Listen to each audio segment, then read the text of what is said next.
Oh, hi. 911? What's the emergency? I'd like to report a robbery in progress. Yeah, yeah. The liberals have stolen another one of Pierre Poilievre's policies. Oh, were there any firearms involved? No, just the media. Just the media looking the other way again. Nothing new there. What's happening right now? Oh, it doesn't look good. Pierre Poilievre is down in the polls. Yeah, if you guys don't come quickly, there'll be nothing left to steal. They might rob the clothes off the man's back. I don't know. Yeah, yeah. I don't even know if there's anything much else to steal at this point. Jeez Louise. The liberals are making this too easy, guys. Like, if you watched the video yesterday, I told you this would happen. I told you the carbon tax would not be the only conservative policy that the liberals would take. Fast forward not even 24 hours. Here we are. Another day, another robbery. Listen to what Marconi said in Edmonton today when he announced his plans for housing.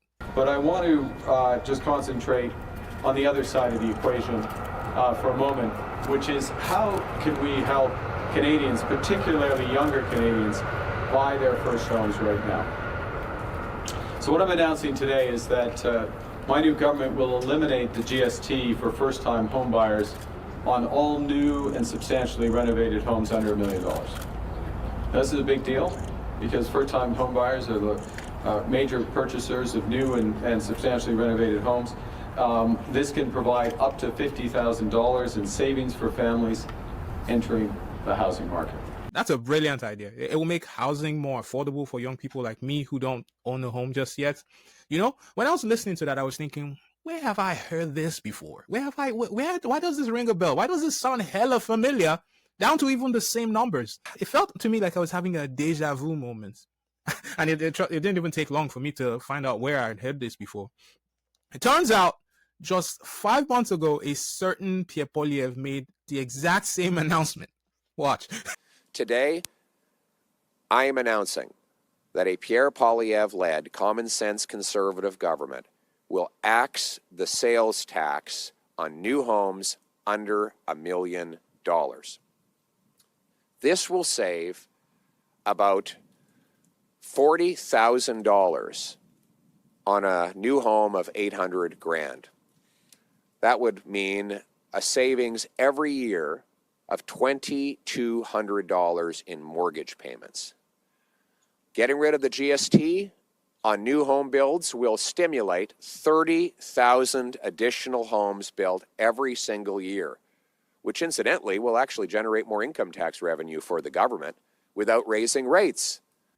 Do you know how wild it is that they didn't even bother to change the number? Like, it's the same $1 million cap that Pierre Poilievre proposed. That's the same thing. That's the exact same thing that Marconi proposed today when he announced the plan for housing, right? Look, ultimately, as I said with the carbon tax, I do not care. As a person, as a working Canadian, I do not care who makes my life more affordable. I don't care. As long as things get better for those of us trying to get ahead in this country, right? But honestly, the big thing I was wondering was this, right? Why isn't the media talking about this? To be fair, I think I know the answer to this one. Pierre is basically that kid on the playground that no one likes. The media does not like him. We know his opponents in the race can't stand him. Like, you can tell he has pissed off a lot of people. And right now, he has barred the legacy media from traveling with him on the campaign trail. On top of the fact that part of his platform actually involves defunding the CBC, right? That's a problem. If the media had any credibility, though, they would be all over this. But I can't really blame them. Pierre's aggressive approach to campaigning may just be coming to bite him here. So the media doesn't like him. And for some reason that I don't really understand, he isn't leveraging alternative media. For some reason, he's not doing podcasts like he should be, right? It's crazy to me. Maybe like 60 to 70% of the big channels on YouTube right now are conservative leaning. That's really just on-tap gains right there, right? Talk to your people, Pierre. I will say a lot of these channels have some interesting beliefs.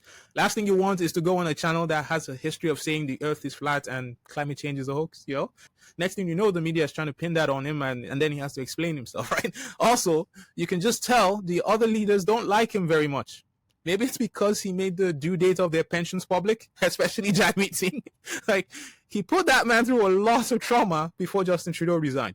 You can also tell Francois Blanchette, the Bloc Québécois leader, doesn't like him very much. To be fair, I don't know if Francois Blanchette likes anybody. By the way, Where is Monsieur Maxime Bernier, the invisible man in all of this? Like, for a little while there were people actually considering voting for Maxime Bernier, mostly because of his hard line on immigration. Obviously, we know Marconi doesn't like Pierre Poilievre very much. Yeah. So the issue Pierre Poilievre has here is that there's only one way winning can look for him. He has to win a majority, right? Or he will be forced to find a way to work with all these people that he has pissed off over the last 2 years. Also, coming from being 25 points up in the polls just before Trudeau announced he was resigning to now, where the Conservatives are now trailing the Liberals, he would be absolutely the greatest fumble in history if he loses the next election.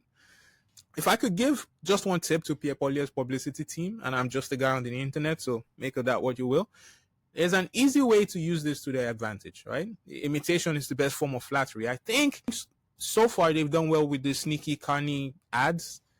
What I think they should do next is they should dedicate some resources to maybe clipping videos together to show that the Liberals are actively stealing the Conservative platform, right? His team uses YouTube very well, so this is free advice. But at the risk of being labeled a conservative, I have to balance things out. I will say the Liberals are playing this game brilliantly. You can tell they have the reps from running successful campaigns. Like, you can tell they've done this before. They have that machine behind them.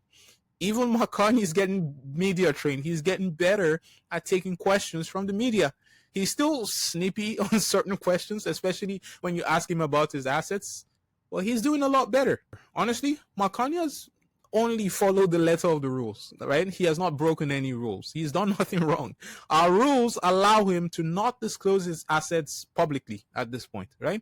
And as he says, he knows how the world works. So he's just using his knowledge of how the world works to keep his assets hidden. Now, the other thing that was interesting today was a member of the press asked him a question. Listen to this.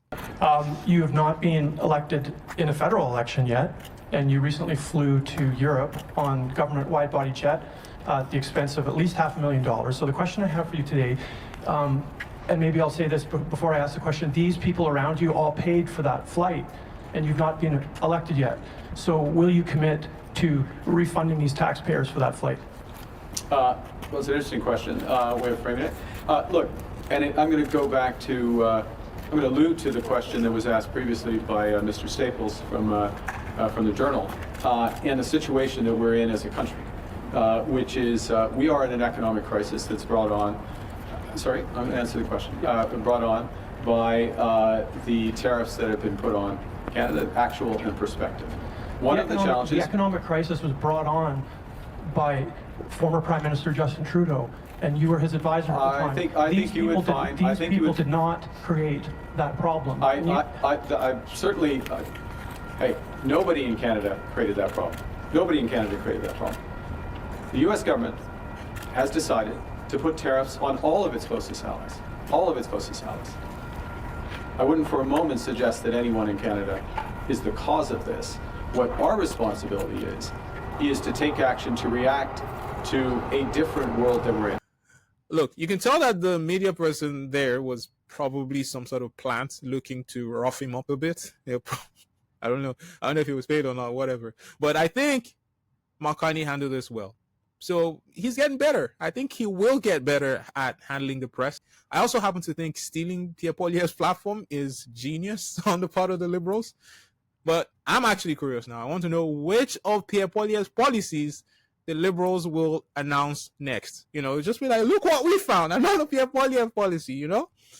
That could be a good game. So you guys let me know. Also, I'm actually curious.